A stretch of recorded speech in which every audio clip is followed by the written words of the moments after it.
disappointing result. I thought your team showed real grit in coming back a couple of times in a tough place, but at the other side of the coin, can you afford to give up goals like that? No, no, we can't afford to give up goals like that. You know, we had that conversation in the huddle. Like there was so many things that I liked about the performance. You know, from a structural perspective, coming to a tough place like Charlotte with a team that's got a lot of quality in it, quality manager as well. It is a tough place to come to. So to score 2 goals and in an away venue and not come away with something, it's really disappointing. But I was proud of the work that was put in. I was proud of how we were able to take momentum in big parts of the game. I wasn't happy with, you know, crosses that were putting in the box and just not really taking the chances that I feel teams have been taking against us. And again, you know, I have to look at those goals. I mean, from that set piece, you know, that stuff is just criminal, I think, for us. And the group are very disappointed that we've give some sloppy goals away. You know, the direct play, we had 3 players underneath and they're able to get a shot off. You know, there's a giveaway on the edge of our own area. When we're in control of the game, we had good possession. We were, you know, for an away match, we had good control. And then the set piece was just, for me, mind-blowing. But it's where we're at. I mean, as a manager, there's things you can coach, there's things you can organise. The subs, I thought we got right tonight, etc. But there's just some things that are going to take time for this team to understand, learn, and we're going to have to grow through those tough moments. But massive amount of pride, as I said to them, like I'll go to war with that team every week if that's who we are, tactically disciplined and taking on the front foot at times in a tough environment. Thank you. Thank you, Neil. We'll go next to John Molnar. Thanks, Nick. Hi, John. The introduction of Prince at the start of the second half obviously proved to be a wise move. Just wanted to get your sort of thoughts on his play in the game and what you thought he brought to you guys in the second half. Yeah, I was really happy with Prince. He's, you know, being an outstanding professional over the last 3-4 weeks as we've given opportunities to different players and certainly took his opportunity. I mean, tactically, we made an adjustment from a diamond to a box, you know, attacking wise in the last 10 minutes of the first half, and we started to get 12 minutes, we were getting a good rhythm in the game, so we kept the box structure, and I think that helped them. It really did. When we operated with the diamond, I thought DK was a little bit isolated with Azario trying to get underneath him. But with Prince up there and then having 2 players underneath him, I thought really helped them get free, and having those channel runs sort of opened them up off the front. And we've seen some good link-up play from Prince tonight. But I was really happy with his threat in the box. I thought tonight he was in the right spaces at the right time and just showed a different desire to score. So real big step for him. That's his first brace for the club, and it's a positive step forward in an area that we've been challenging the players to step forward in. We go next to James Grossi.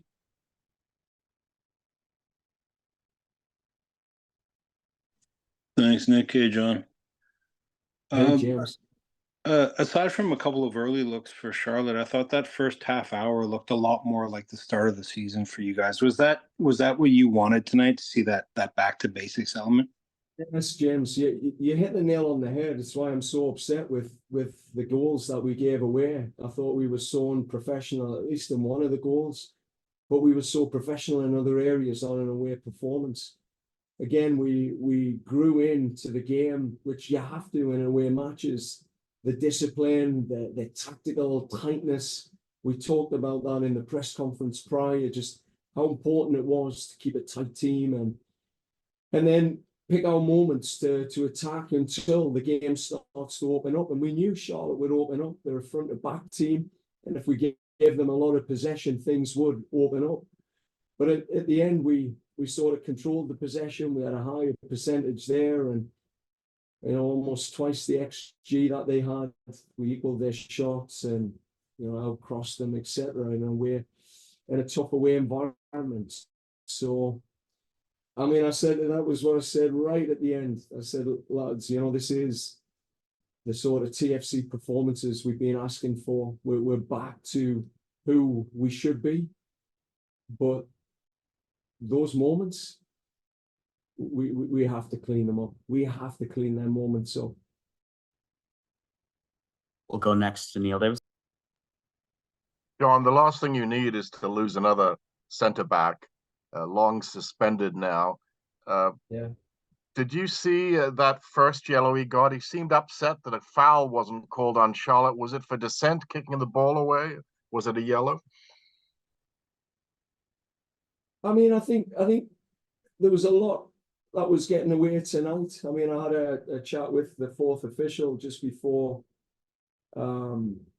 they scored, just about some of the fouls. I thought there were fouls we were making that we were getting away with, and fouls that they were making, and particularly leading into that goal, I thought they were getting fouls that certainly some fouls on Kev.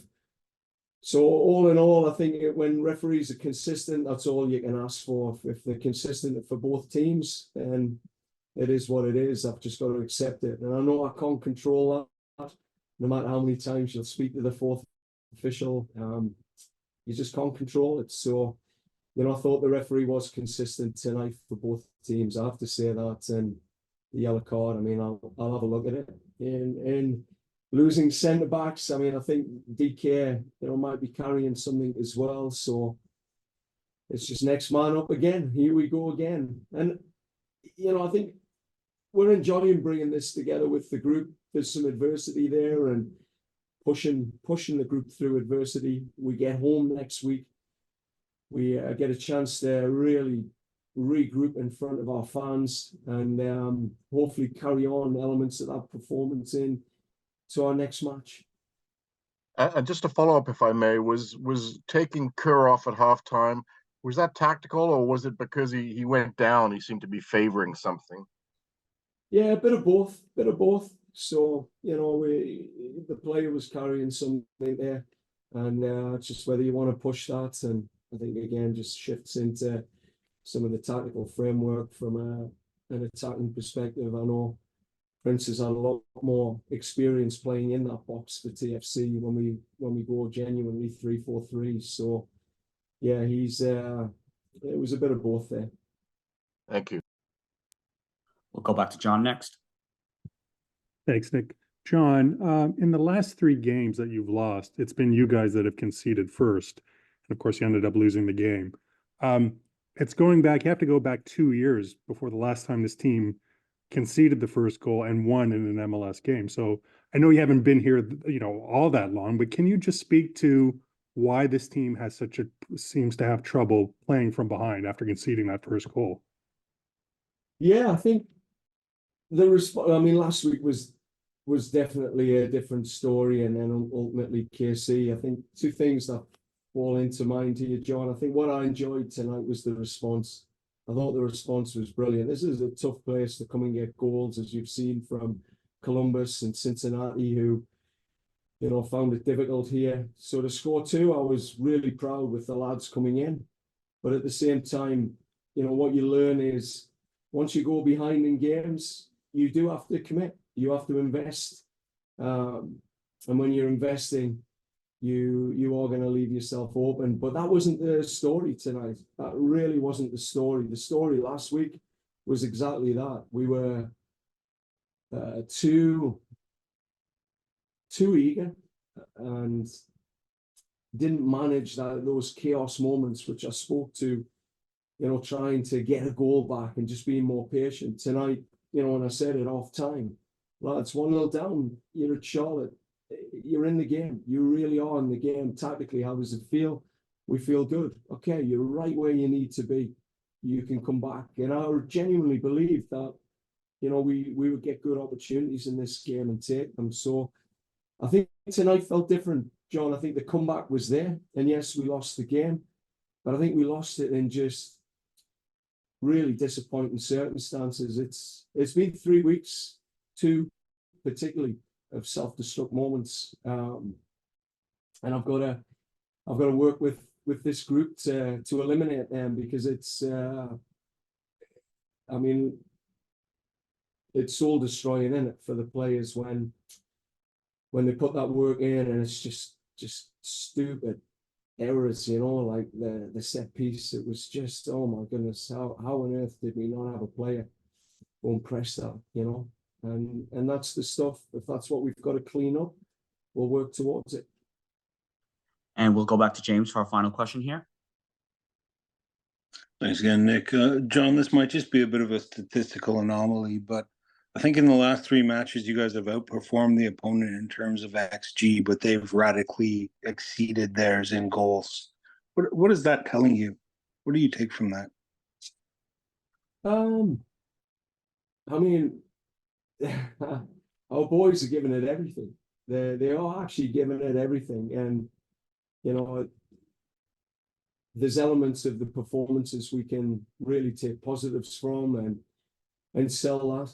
But at the end of the day, we're coming up against Charlotte, who has 3 DPs on the pitch. I mean, that's the difference in this league. 2 DPs, 3 DPs that have had consistency playing together. That extra quality makes all the difference. As I said to you, there's balls going into the box tonight, which were just delicious. Like, you would guarantee, if you're playing against Cincinnati, when you've got 3 players at the back post open, and someone's going to score that goal.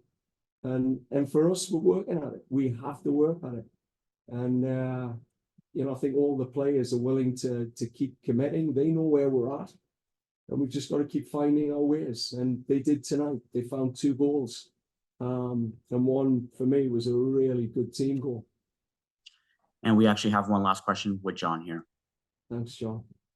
Thanks, Nick. I appreciate it. John, obviously Alonso, a very talented young player. What do you say to him, though, when he makes such an errant pass that leads to that sort of, was it the second goal, I believe? I mean, look, he apologized in the huddle tonight. He was brave enough to accept some responsibility, but we lose together. We lose together. Like, technically, as a manager, I'm asking him to be brave. I mean, you can come to Charlotte and you can just shell the ball. You can shell it front to back. That's not what TFC fans want. They want to see a team that can win. There's no doubt. But they want to see a team that's brave, that are looking to get on the ball, that are looking to break lines. I think for Alo, you know, you've seen the young Liverpool lad the other week, you know, make the same error, and, you know, Bruno Fernandes puts it top in. I mean, this is football. When you're asking teams to play at the highest level, you know, it's you got to be brave, and you're going to have nights like that. I mean, it's been 2 weeks we've seen those sort of errors, and you know, there's an element for me where I've got to make sure we've got more clarity on those patterns in and around that area, so we don't get caught like that, and we pick the right options. So I've got to take responsibility as much as any other player.